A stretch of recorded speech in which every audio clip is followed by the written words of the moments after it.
I'd like to kick off just with a quick introduction, and then we're going to ask you all to fill in a quick poll so we can see where everybody's from.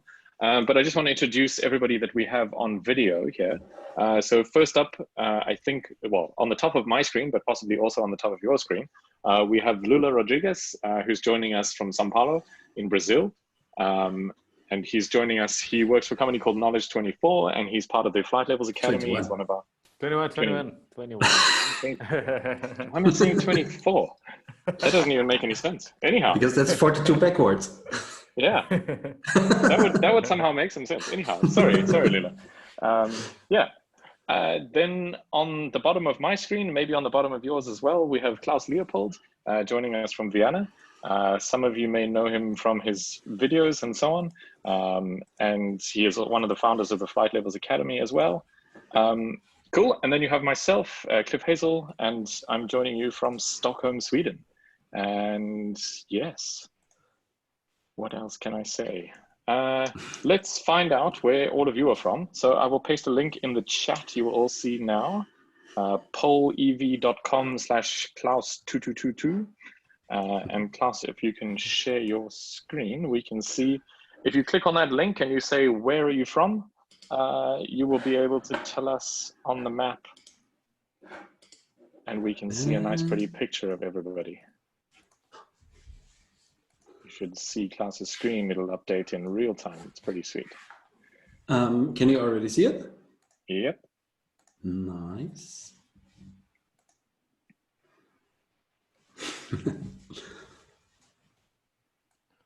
Very cool. Great. No, Jose, there's no option to choose anything other than on this planet. Someone is from the middle of the ocean? swimming. No. Yeah. Although could see that would swimming be there. the most epic quarantine situation in the world. If you were on Mars. Is there someone on the ice? On the Yeah. north part of, What of is this? Canada? Wow. It's the ice. I don't know. Nobody's from Antarctica. Cool. So we have folks from all over Europe, quite a few from Spain, quite a few Scandinavians, European, UK, a bunch in Brazil, and then is that Ecuador? I guess so. Yeah. Ecuador. Yeah. I'm not good at geography, sorry. Colombia. Colombia. Sí, Sorry. por supuesto que sí, es Colombia. Sorry, it's quite small on my screen. Cool. Well, welcome everybody. It's lovely to have you here. For those of you who don't know about this series of the webinar, this is the second of many.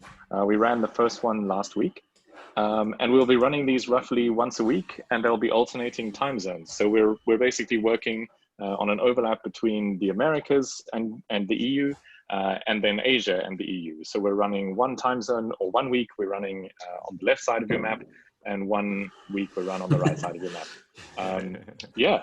So I'll send out a sign up link a little bit later, and you'll get an email tomorrow as well that gives you all the details. But feel free to join us on a regular basis, give us input, and we can make this more interesting for you.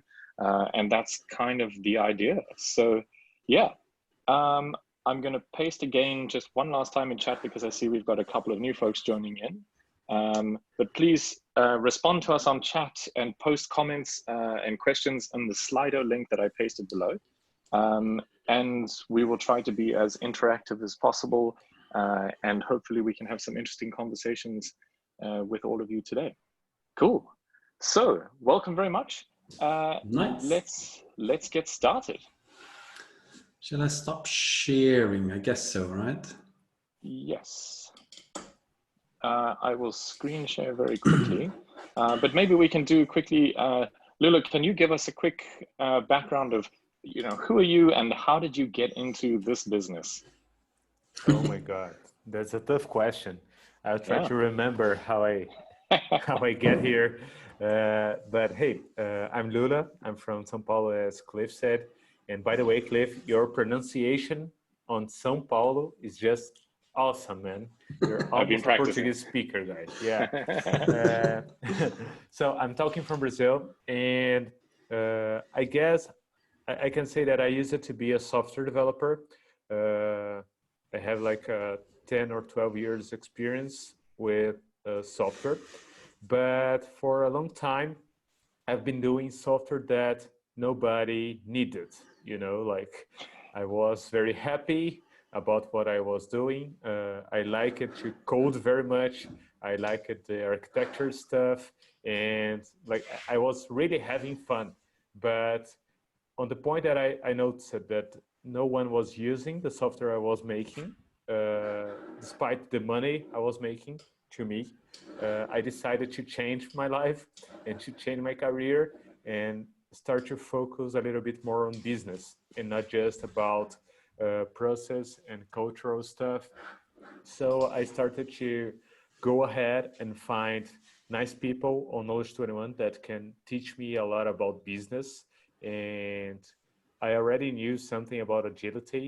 So on Knowledge 21, I could connect business and agility together. And some years later, I could meet Klaus on Seattle for the first time, I guess 3 years ago or 2 years ago, I don't remember very well. Yeah. And he was still with the Practical Kanban book that was already awesome. And there was something about flight levels there. And I remember that I bought it because of the flight levels chapter. So sometime later, he released the Rethinking Agile, and the word was there, business agility, like the words together. Yeah. And it connected very well to what we do on Knowledge 21. We call it True Agile for a long time. So when we are talking about True Agile, we're also talking about business agility.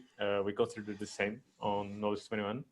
And now here I am trying to help people to not get stuck on that stuff of making a lot of things that don't have value at the end. So I'm trying to help the world to do stuff that matter. That's it. Yeah, trying to help people avoid the situation that you found yourself in before. Yeah, that's it. Yeah, cool. Thank you very much. And very cool to have you with us today. So thanks for joining. Yeah. Thank you very much for the invitation. Yeah, sure. Cool. And Klaus, same question for you. How did you end up on this call? I don't know, because you invited me on this call. I just clicked the link, Yeah, I clicked the link and magically I was there. I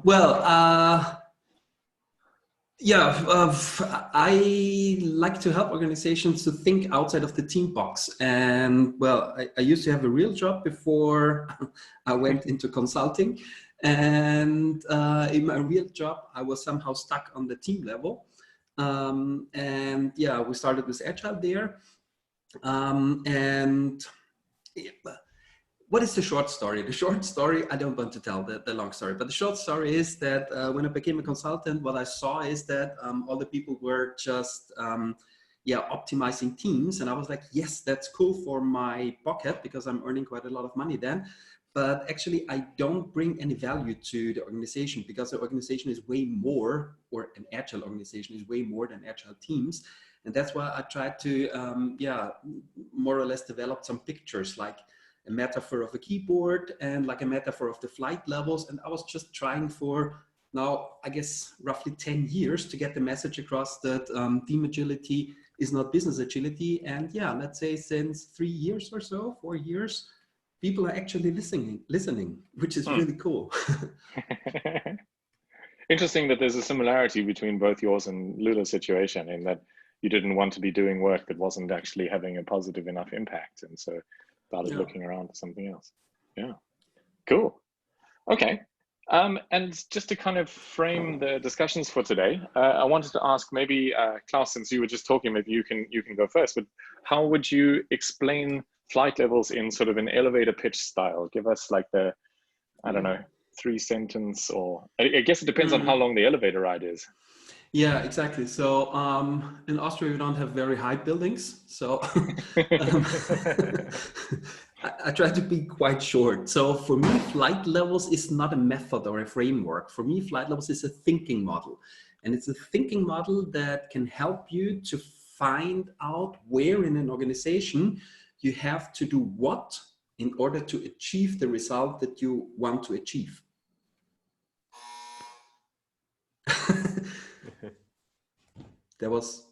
Cliff is now frozen. It said my internet connection was briefly unstable, but it looks like I might be back. Yes, Yeah, you're back. Here. Yeah, cool. I am back now. Yeah, so this would someone be is using all my very internet short. in Sweden. Okay. Cool. Did you lose? Yeah, did you lose the answer. pitch? The pitch was like awesome. It was no, one I got sentence. I heard everything. Yeah, that was great. Cool. Thank you, Klaus. And Lula, give us your kind of, well, maybe you have taller buildings in São Paulo. Yeah, we do have taller buildings. We do, really do. But for what I can see, there are like 2 points that for me connect very well to flight levels. There is the first one, system thinking. Like I have been reading and studying system thinking for quite long, from the 5th discipline of Peter Senge until thinking systems of Donella and stuff like that. And but system thinking is too wide, you know, like there is a lot of stuff in system thinking, and flight levels as a thinking model fits very well the system thinking on organization stuff. So I guess this for me is something. And on the other hand, like I'm a Kanban trainer, just like you guys.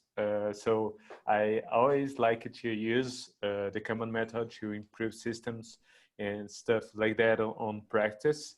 And the connection between work items was never so clear on the places I saw Kanban implementations. So putting together this system thinking approach focused on organizations and this practical approach of Kanban with connection between work items and stuff was the magical that flight levels brought to me in a very simple way. I really emphasize that because the simplicity of flight levels is the best thing of flight levels. Awesome. It's inclusive. Anyone can join us and talk about it. You know, that's it. Yeah. I really like that. I think, I mean, I spent a lot of time myself working with different companies where, you know, the goal was make this team super agile and fast. And then in the grand scheme of things, making that one team fast doesn't help because 100 other teams also have to do something for this thing to be useful. So, you know, customers are saying, oh, I want a car and you've made me a tire. That's lovely. I need the whole car in order to be able to go somewhere. So, yeah, cool.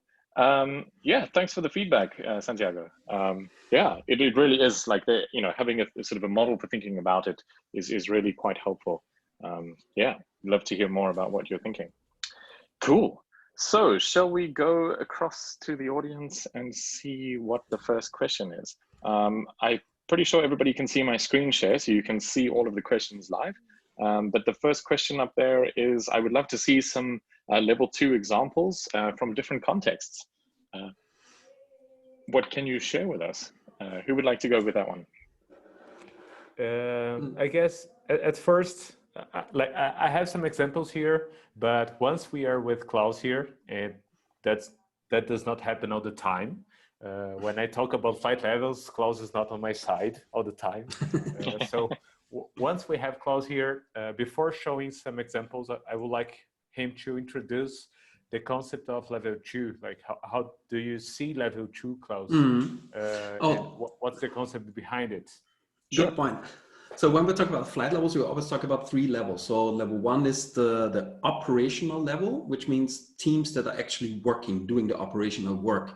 Most of the time, you need more than only one team to deliver value to the customer. So we need to fly a little bit higher. That's the flight level 2. Flight level 2 is an end-to-end coordination level, where basically we make sure that the right team is working on the right stuff at the right time. So we're coordinating the work of the teams. Or the teams are coordinating their work actually. And we can fly even one level higher, which is the strategy level, flight level 3. And yeah, the question is, are we working on the right stuff actually? So what is our strategy and how can we make strategy happen? So for flight level 2, it's coordination across teams, across services, across products, coordination level. Great. Cool. So based on that, I have some examples here, and on these examples, before I show them, I can say that on this thinking model of flight levels, and this was something that I did not learn on the book. Of course, Klaus have a great story in the book, and it's a great introduction, and everyone loves the book, The Thinking Agile. But these examples, we from Knowledge 21, we figure out how to do that after the training we had last year on the first semester of last year with Klaus. And we started to apply the thinking model on our customers, right? To improve them. So I'm sharing my screen now. And from the book, I guess the metaphor, and I already told you, I love metaphors. The best metaphor for flight level 2 for me is this one. The guy that is on this tower trying to control everything, and the planes trying to control which plane should arrive or which plane should fly at what time, on the right time, and not thinking just about one plane, right? So if we think about an organization, we can see here an example of flight level 2 on an agile interaction. So there is a meeting happening here. You can just see 3 heads, I guess, like Andresa's head and Marco's head, and there is a girl here, I guess, but there is kind of 20 people around the board here. I'm sorry because the picture is not so good and you cannot see the 20 people around the board. But what's happening here is some discussion about work that matters, right? So giving a little bit of zoom here, we can see the work that is flowing. We can see that is limited, like we do not have space on the airport to all the planes from the world get on the airport at the same time. We have a limit on the airport. So here you can see that we have some limits, some physical limits on the board, and we have some business swim lanes. So we are discussing business, but also discussing our capacity, our work, and how much work can we handle at the time. At the same time, you can see that we have some red stick notes and some green stick notes. And these are kind of dependency management. So if I have something that is stuck in here, that is waiting for a long time, and that cannot go on because of some dependency, I have some signal here, and we can talk about that on this agile interaction. So just to make it clear, the agile interaction itself is not a flight level. The board itself is not a flight level. Flight level is the thinking model that generated this agile interaction, or the thinking model that generated this kind of coordination here using a board and using conversations and stuff like that. So from the practical side of it, I will give some suggestions for the folks who are trying to use something with flight level 2. Quick question there, Lula. York is asking, the swim lanes, are those symbolizing products on that previous board that you were showing? Yeah, the swim lanes is kind of business units, you know, so line of business of this company. So we have one line of business that is individuals, a line of business that is for companies, a line of business that is for, and so some examples, right? And thanks, Cliff, because I'm not seeing the chat. So all good. That's my job. Yeah, thank you very much. Sure. Together we are strong. So if I can give some tips to the folks who are like trying to think about the flight levels 2, I would say that on an agile interaction. So the first tip is agile interactions can help you very much, right? So interaction between people can help any kind of knowledge work. That's basic. So if you are on an agile interaction about flight level 2, about coordination between units, first focus on delivering value. So for delivering value, look from the right to the left on the board, because we are almost delivering value. So this is something that is very basic, but is important. Focus on blocks and help requests, and have in mind that waiting is poison. So anything that is waiting, it's waste. So these dependencies, the most toxic stuff regarding dependencies is the waiting time. So take care about that, and also take care about limits and capacity discussions. I have, for example, someone that was on my flight level system architecture class on January. Me and JR, we were given this class. And this week, this guy that was on the class said that he will call a meeting to unprioritize projects. So the topic of the meeting is take things away, like throwing on the garbage stuff, because he saw that on the flight level 2, there was a capacity limit, and they were like crowded of work, full of work all the time. So another example, just to finish, throwing like agile interactions a little bit to the side and bringing some other perspective about the flight level 2, not using boards and stuff like that, is about flight items. So flight items is the name that you give to your work. So what do you do? Do you do projects? Do you do tasks?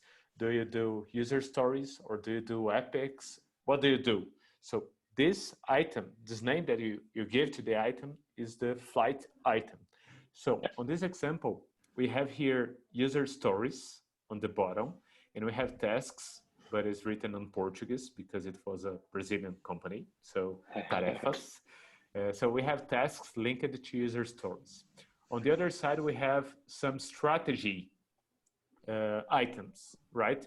And they were not connected at all. So people were thinking about strategy at some point of the company, and other people were thinking about user stories and tasks. So how do we connect this stuff? So that's what we made together. We started to bring some common language to them. There was initiatives. So each initiative was connected to some strategy and also to some user stories. And so we made a clear route of the work to put things together, because the risk of working on a task that's not linked to a user story is that this task does not deliver value.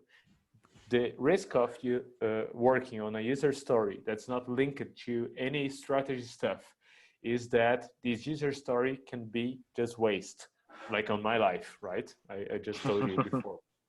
So connecting this stuff through routes and flight items may help you very much. I tried to make a short version of that, of these examples, but you can see more on this great video that we have on Maybe Klaus you can paste interviewing. that link in the chat, actually. Perfect. I'll do that. Yeah. I'll do that. Cool. And people can see more details. We have Chewy here. Chewy is from Chewbacca, right? Chewy, short version of Chewbacca. You can see why, of course, on the picture. There he is. Chewy is a great friend. He's on the chat. That's it. Hey, Chewy. So they had like a chip chat about this last case I presented you. So there is some practical examples, I guess. That's it. So let me stop sharing and share the link. That's cool. Perfect. Klaus, I can also share a link if that's okay. But just I was looking it up while Lula was talking. This is the German speakers have an advantage because the link it's also a video and it's in German. But the good news is there are subtitles, and basically what we are doing is we are explaining a flight level 2 system. So yeah, this is another resource. Nice. Cool. Let us go back to the question. So Santi, am I pronouncing that correct? Santi? How would you say this? Santi? Yeah. I don't know. Yeah, cool. Santiago Pozo. Fair enough. That's, where is it? There we go. Cool. So we have the questions here. I will call this question done if you're okay with this. Of course, we can share more examples, but I think we should also answer some other questions as well. Yeah. But feel free to continue the conversation. I'll send links for all of us on Twitter afterwards as well, so you can have some more discussion there and so on as well. Yeah, I could talk about this topic for more like 2 hours, but I try to make a short I think all three of it. us could do that. Yeah. Cool. So we have another question. It says, what's the main problem that flight levels can solve? Klaus, do you want to take this one? Mm-hmm. What's the main problem flight levels can solve? Good question, actually. I guess there are multiple ways of approaching this question. I would try to answer it like this: like what is my reality most of the time? Most of the time, I get called in an organization where they already started to do some kind of agility. So we see some Scrum teams over there, some design thinkers there, some Kanban over there. So there is some agility going on. And they are like, yes, we invested in this whole agile thing, and we can see that people are working, they're having stand-up meetings, retrospectives, and so on, but we don't see any impact on the market. And that's basically where I come in with flight levels. And what we are basically trying to do is, if this makes sense, so I see a lot of agile islands, and we take flight levels and we try to glue these agile islands together so that we basically generate impact on the market. So the cool thing is, when we're talking about flight levels, as I said before, it's a thinking model. It asks you some questions, more or less, and you find your own answers. And what you get actually is business agility in the end, in the sense that you are not locally optimizing your organization, but you are optimizing the whole, more or less. And the cool thing is, it's totally independent of any agile method. So it's not about, okay, it only works with Scrum or it only works with whatever. So there are cases where there's a lot of Kanban going on, there's Scrum going on, there's even SAFe going on. So if we're talking about very large scale organizations with 20,000 people or so, not everybody's doing Scrum there, not everybody's doing SAFe there. So we basically, glue all these agile islands together and align it to the strategy. That's probably one of the main problems that flight levels can solve, and it's method agnostic. Yeah. I think it's great. It avoids any kind of wars between my method's better than yours, or this process is better than that. It's sort of, let's bring everyone together and work together on something. It makes more sense. Yeah. Cool. I do not know how to pronounce that name. I'm going to guess Romeo? Romeo? Ah, there we go. Good thing we have you here, Lula. Yeah, perfect. Cool. I hope you're happy with that answer. If you'd like to ask a follow-up question, please feel free to shout in the chat. Otherwise, we're going to talk some more about what are our biggest learnings from the last 6 months. This is an interesting question because a lot has changed in the last few weeks, even I think for most of us. So yeah, turns out that everybody can stop flying around the world. I think that's probably my biggest learning, but yeah. What would you guys say? You have some thoughts, and such easy questions, hey? Yeah. I'm lucky because I saw the question before the webinar, so I could reflect a little bit on that. That's cheating. Because, yeah, I'm a cheater, and my memory is not good, so I have to cheat. So I have, I guess, 2 main points for me on the last 6 months. The first point is about system thinking. So my biggest learning about system thinking is that, and it has a lot to do with flight levels. That's why I'm bringing here. On a complex system that is the system that we usually see on organizations that work with knowledge work. The interactions between the units are way more important than the unit itself. So I guess this is kind of a big learning for me. Like I already had this idea on mind, but making it explicit on my day by day was kind of a life changer to me. Cool. So now I'm not focusing anymore on the whole system from the beginning, but on the interactions between the units of the system. But of course, trying to look to the whole system as much as I can, right? So this is one learning. And the next learning has a lot to do with Romeu. So I taught you about how to say his name. And we can say on English, Romeu. So Romeu is a great friend of mine. And we are talking a lot about time, about the conception of time. So we have, for example, lead time that we can measure lead time. We can see how much time it got. But about knowledge and about changing minds and changing thinking models, the time cannot be measured as the lead time is measured, because things take time to be learned. You know, you do not learn from one day to another, and you cannot measure how much time you will take to learn something. Yeah. So this has a lot to do with flight levels, because we are talking about the thinking model, and about the thinking model, you cannot like say in advance that you will take 2 weeks or 2 months or 2 years to learn how your organization works.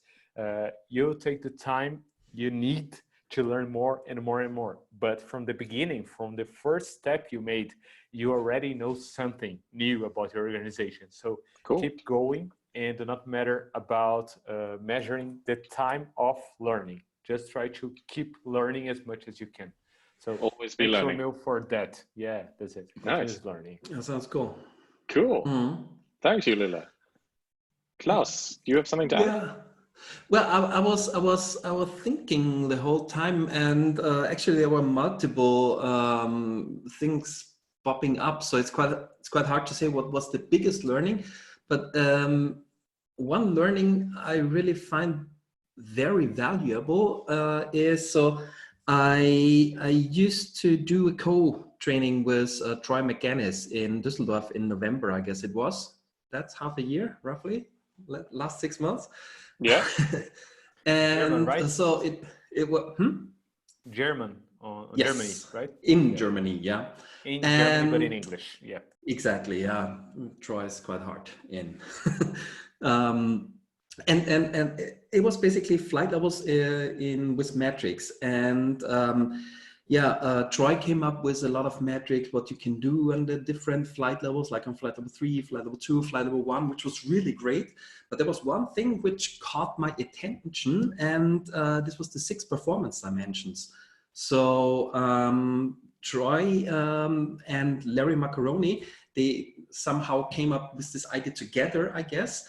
And the idea is when you stress your organization in one thing too much, there is an impact on another way or on another side at your organization. So what we hear quite often is we want to become faster. Sure. So let's measure lead time, and lead time shall go down, or time to market or whatsoever. We can easily become faster by just dropping quality and by boosting our people to burnout. So there are multiple things we need to consider actually when we are optimizing. And having this idea in mind, I'm teaching the metrics totally different. So it's not about the metric more or less, it's more about understanding what is actually the impact if we overstress one of the metrics, or what is the impact if we ignore it. So because everything is complex system, somehow tied together. I will post the link here, just looked it up. The 6 performance dimension, I guess this link goes to a newsletter or so from Troy, where you basically can read a lot about this. And really, if you think about it, such messages like, I don't know, double the work in half the time or something like this, you're like, yeah, maybe not so good. So this was one of my big learnings, actually. Yeah, I can add to this learning, Klaus. I guess on the last 6 months, I also learned about the Troy McGinnis newsletter. So this was a great thing that I learned. So I really recommend people to get in the newsletter, and Yeah, the stuff that he sent is so great. Yeah. yeah, that's Klaus, I cool. don't know if you can see there's a question there that says, does it explain how to map these metrics to those impacts in the link? Yeah. That's from Rita. Yeah, exactly. And there are actually consequences. What's happening when you're not focusing on this metric, and what when you overfocus on this metric. And there are also examples what could be measurements for each performance dimension. Yeah. Cool. I was going to add something, but I think we've got solid enough answers for that question. So I'm going to jump along to the next one. Only 20 minutes left. Time is flying. Yes. Well, it's what happens when you're having fun. Flying, that is flying. Flying, yeah. Cool. So we have a question that says, with all this COVID-19 situation, it's been challenged to move all our boards to digital. What tools do you recommend to make digital visual management? Can I jump in actually, because I wanted to share a thought before you start making specific recommendations. So I've been thinking about this one for a while, because I work with a lot of different companies, and typically one of the questions is we have people all over the world, or we don't have people everywhere in the same offices. We'd like to be able to kind of use something digital. And the main thing that I try to sort of understand is, like, if we're trying to make visible our current situation in the organization, which is for me why we try to visualize, we need something firstly that is easy to create the first time around, but also easy to change. Because what's going to happen is we're going to make something, and then we're going to learn something more, and then we want to tweak it, we want to update it. And so one of the biggest challenges that I found, and somebody is already joking about Jira, but I mean, not to pick on Jira, because a lot of the tools suffer from this challenge, is that I have to apply for permission and submit a ticket to somebody to ask them to change a swim lane or add a new color or something. This is not agile change, right? And so I often advocate for whatever you can use that is the quickest and easy to change, which in some cases is a photo of a whiteboard, or it's, you know, something like a Google drawing.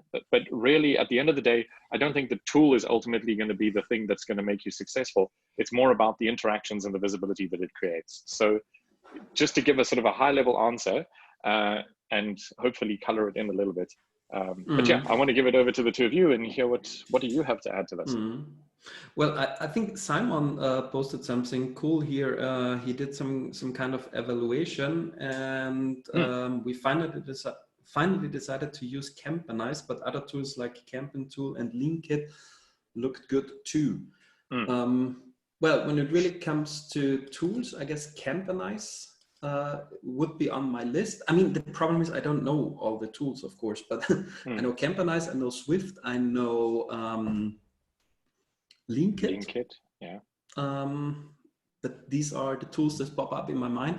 And another thing is more and more organizations use Miro, which is basically the real-time whiteboard, I guess was the name before, because it's really flexible. You can do a lot. I mean, there's not. Anything. Yeah, you can do anything. So it's more like a drawing tool, kind of. So there's not so much logic behind it, like metrics, measurements, and so on. Yeah. But it's really a good way of what you said, Cliff, when it comes to perform easy changes and stuff like this. I guess Miro could be a good place to go. Yeah. There is an alternative to Miro that is kind of just like Miro. That is Desco, the name. Desco. So for introducing this thinking model together, I guess taking the Cliff tip is very useful. That is, we want something practical, because if we cannot change stuff, we won't adapt our thinking model to reality. So I've been using Miro a lot, and some of our customers and students have been using Miro. So I would say it for the first, but just to adapt your thinking model to the reality, right? To brainstorm and find a good way together to think together and stuff.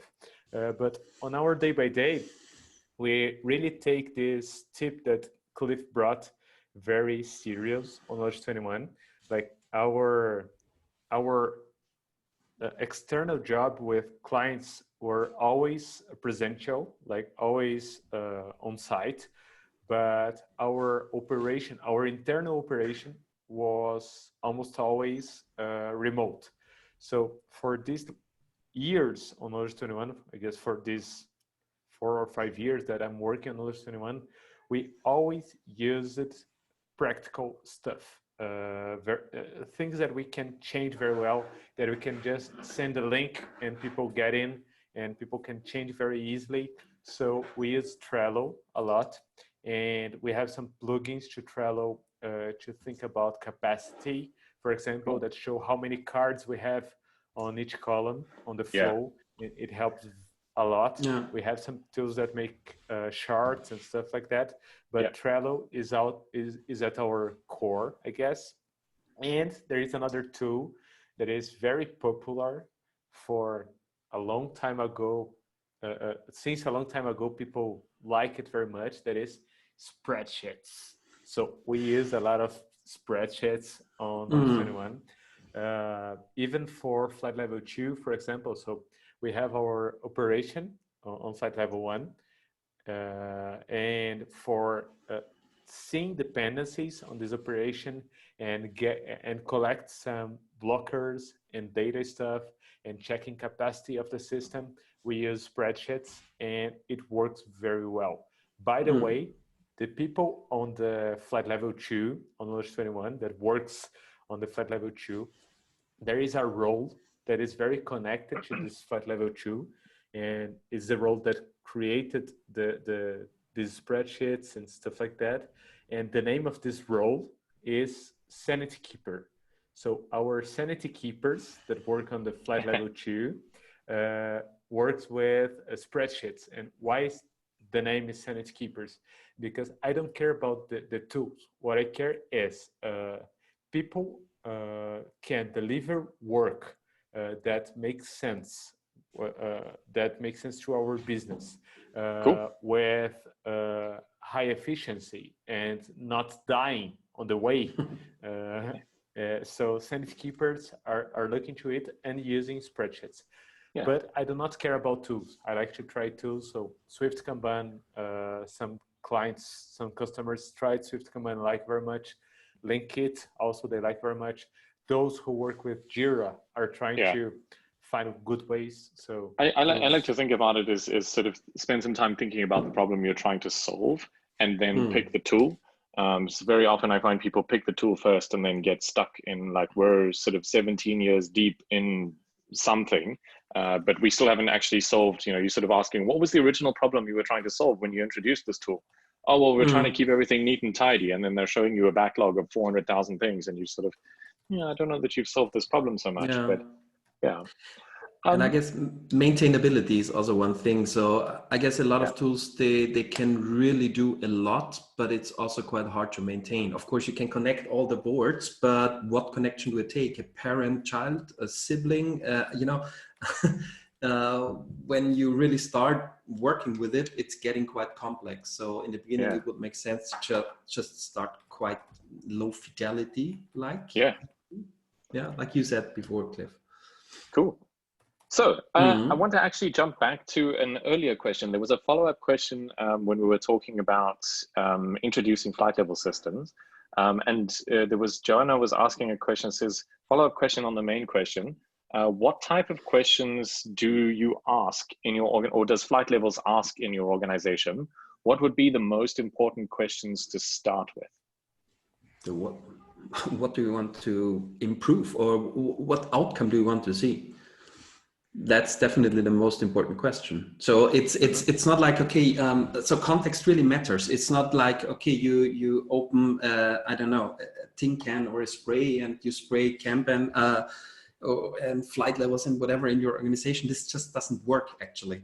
So I guess what's the problem we're trying to solve? What do we want to achieve? What's the outcome that we want to see? And we work starting from there, what we are trying to do. that would be at least my answer to this question. I would give a big +1 on this, because I think what I've often seen is people kind of starting with a solution, and it's the same whether you're using, you know, whatever agile method or the tool you use to implement that method, or all of these things. You know, we want to hire this person, we want to install that tool, we want to use that method, but why? And what, like, not in the sort of interrogatory sense, but just like, what's the purpose behind this thing? What could we see if this was working? And very often I found that, you know, the conversation about which metrics do we need or something goes away when you start asking questions about what would you do if you had that information? Oh, we don't know. Okay, well then gathering the information is not going to help you, because you're still not going to do anything differently. So yeah, sorry, Lula, I think you were going to add something there. Yeah, I would add that our podcast, it's in Portuguese, but I guess we have some Portuguese speaker people here. One or two maybe, me and Romeo, I guess. No, Marcelo is here. We have a lot of, but our podcast name on Notice is Love the Problem. So I guess I like this. It makes sense. And we try to we try to find some patterns on our customers about which problem they were trying to solve. And now we have something that on the first meeting with the client, we already have a presentation, and one of the slides is what problem are you trying to solve, and we have some options, and for those for the options they choose, for the first option or second option, we can feel if they are trying to solve real good problems, or problems that are not so important, but they are feeling that this is important. So we always start any work before the commercial stuff with this question. So +1 to Klaus also. Cool. Cool. So I'm just keeping an eye on the time. If we answer the next few questions a little bit quickly, maybe we can do a few, but otherwise we might only have time for one or two. But the next question we have is, how can we help traditional companies with monolithic systems and dependencies reorganize to minimize frictions between teams while still delivering? That's an easy one.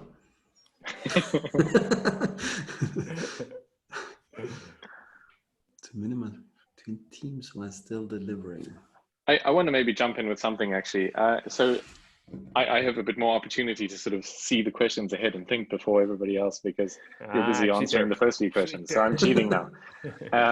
But I think one of the things that often happens is I've seen a few companies say, like, we're going to do all of this massive scale change, and we want to get exactly the same amount of delivery as we had before. And I'm just like, you know, you want everybody to make massive amounts of changes, learn some new stuff, go through all of the potentially kind of uncertainty and confusion that comes with this massive amount of change. I just don't see any way. Like, so if the expectation is that the delivery stays the same, and that everything somehow magically continues to work, I think that's just weird. And obviously in current times, I mean, we've got this massive world-changing event that's on the go, that's occupying a lot of people's minds. You know, you couple something like that plus learning to work from home and all of these things together, it wouldn't surprise me if a lot of people are kind of running at much lower capacity as a result of this.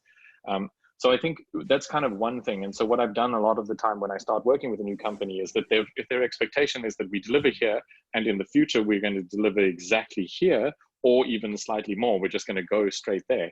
I'm like, there's actually a dip that you go through. You need to be prepared to make some changes. You're going to spend some time learning. You don't do everything new right the first time. So that makes sense. Yeah, that's kind of one high level thought. Yeah, especially in current times. Yeah, I guess that's a comment from Holger Müller.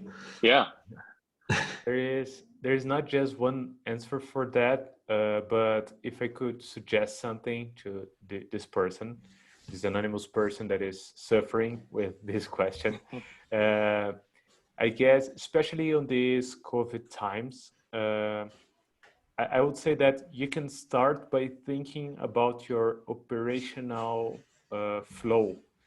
So look to the work that is on the way right now, that is on the process right now. Look to how this work flows around the company, look for where this work is getting stuck on your company. And once that you look to it until you find your bottleneck, until you find your main problems during this workflow, during these steps that work is flowing. So you go deeper on this and try to see your organizational model and how it affects your flow and affects this problem. And keep in mind, I guess Joanna said here, keep in mind the purpose of the system. So the purpose of the system and the subsystems of it. So if your workflow, if your operational flow does not attend to the purpose as it should attend, you have to change something and start with small changes here and there. And that is it. I would say that would be my tip. Cool. Cool. Awesome. I hope that was helpful, Anonymous. Yeah. Cool. I'm guessing Anonymous is actually Kathy then, because you're answering. Great. Cool. Awesome. Let's go to the next question. How can we help? No, it's the same one. Sorry. Yeah. Where do you believe that flight levels are growing the most? Can you give us some countries and companies examples? Growing the most, I don't know, growing the most. I'm always surprised that people are actually somehow working with flight levels. And so there is this call from somewhere like, yeah, we started doing flight levels in our company. We're 10,000 people. And I was like, what? So there is actually quite a lot going on. I don't know actually where, everywhere, but I guess with you, Lula, and your colleagues with Knowledge 21, there's quite a lot going on in Brazil. Of course, in Europe, also in Bangkok, actually. So Thailand, what I know. And real companies, well, there are not so many real case studies, but I can give you a link here somewhere. So this is basically, I'm running a kind of video podcast, and I'm doing like interviews with people and companies actually, and there are some case studies there. For instance, Bosch Power Tools. If you click on this video, you will also see a link to a presentation they did at a conference where they basically talk about their flight levels implementation. So that's one that we can talk about, because the other thing is always like, okay, are you allowed to talk about it? So medical device development, we can also talk about this one. Yeah, so take a look at this. Take a look at this channel. I guess you will see some companies there. Yeah. Yeah, I could say that on Brazil we are making a good work, and also on Europe with Knowledge 21. But I should say that I'm kind of afraid of flight levels becoming someday a buzzword. But that's something that I have inside of me, and if it becomes a buzzword at some time, okay, it does not matter. We can deal with that. But what I'm trying to say is, we do use a lot of the flight levels thinking model on our clients on Knowledge 21 and inside Knowledge 21, but we do not put necessarily the label flight levels on it. So sometimes we use the label for these or for that, just to making a common language. For example, that meeting that I presented on the beginning of the talk about flight level 2, people from that company, that is Veloy, a Brazilian company, about urban mobility and stuff like that, they knew that meeting was about something about flight level 2, you know. So if you arrive there and talk about flight level, they will get, yeah, we do something about flight levels here, but I'm not intended to make them experts about flight level. I just want to solve their problems, presenting what's useful from flight levels one step after another. But I can say that the Brazilian community is like really great. We are making some good folks together, and some students are already sending some cases. And something that I could say that really got my heart from the last meetup we made in Brazil last week is that someone that made the training on January with us said that if he did not make the training on January, now on COVID-19, they wouldn't be ready enough for all these changes that are That's cool. happening all the time. And I said, Yeah. Great. Value delivery. That's cool feedback. Oh, Thiago, yeah, that's you, Thiago. Cool. I'm not lying. Cool. That's cool. So, thank you very much, Lula. Unfortunately, that brings us to 10 o'clock. So that means that we're now out of time. I have a couple of things that I want to share. So firstly, Klaus, do you have the feedback form that we can share? No. Talk a little bit, please. Cool. So I'm going to post a set of links in the channel. So just thanking everyone for joining us. And if you want to join us for future weeks, you can sign up on the website. Also, you can follow us on Twitter, either each of us individually, or you can follow the Flight Levels Academy as well. There'll be announcements and everything about it there. And in a few seconds, Klaus will have a link that you can give us some feedback. The link is the same as before, actually. The link is the same as before. I have it here. Cool. So if you could give us some feedback on polev.com, just give us some feedback. How can we improve this? A rating, any words of encouragement or suggestions for improvement, that kind of thing, would really help us to make this more awesome for you in the future. And we hope to see you all again sometime soon. Thank you so much for joining us. Is the feedback working? Awesome. Thanks for joining us. Cool. Yeah. Cool. Thank you. Any closing thoughts from either of the two of you? I guess I would just like to thank you for the invitation. Thank you for being here, and thank everyone to be here. That's really great. Yeah, it's been fun. Yeah. Yeah, hope this somehow generates value for you. We don't know what we are doing here in the end, so it's an experiment. It's okay, we think there are people who have some questions. We hope that we can somehow answer some questions, and that's the idea of this format. We will change the format in the future with more topic specific things, but I really hope that we generated at least a little bit of value for you. It was valuable. Thanks for joining us. Yeah. Awesome. And for those who will be on our meetup on Brazil in 1.5 hours from now, we can relax and speak Portuguese there. Yeah. Cool. Thanks, everyone. Bye. Goodbye.